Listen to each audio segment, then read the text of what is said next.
جماعة انا الكوريين كانوا مبهورين بجمالي، مفيش حد شافني غير لما قعد يبص عليا في الشارع. اخش GS عشان اجيب شوية حاجات، الاقي كل الناس بتتفرج عليا. قلت يمكن عشان انا واقفة بره. دخلت المحل لقيت كل اللي فيه برضو بيتفرج عليا، وانا كل ده مش عارفة فيه ايه.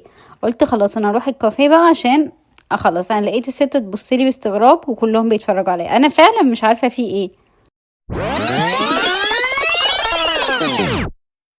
يلا نجرب الشيت ماسك الجديد من سالي ماكس. هم عاملينه ان هو يقعد معاكم طول اليوم من غير ما يضايقكم ولا يلزق على شعركم وكده. فانا ما لقيتش مكان مناسب اعمل فيه كده غير الشارع، فيلا نجرب ونشوف ردة فعل الناس ايه. حطيته حرفيا يا جماعة، ما حسيتش ان هو موجود اصلا.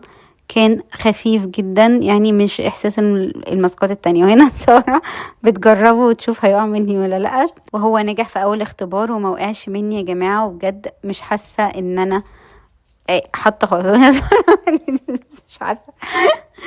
بس كان اختبارات كلها ناجحة. مشيت بقى اكمل باقي اليوم وحرفيا نسيته على وشي.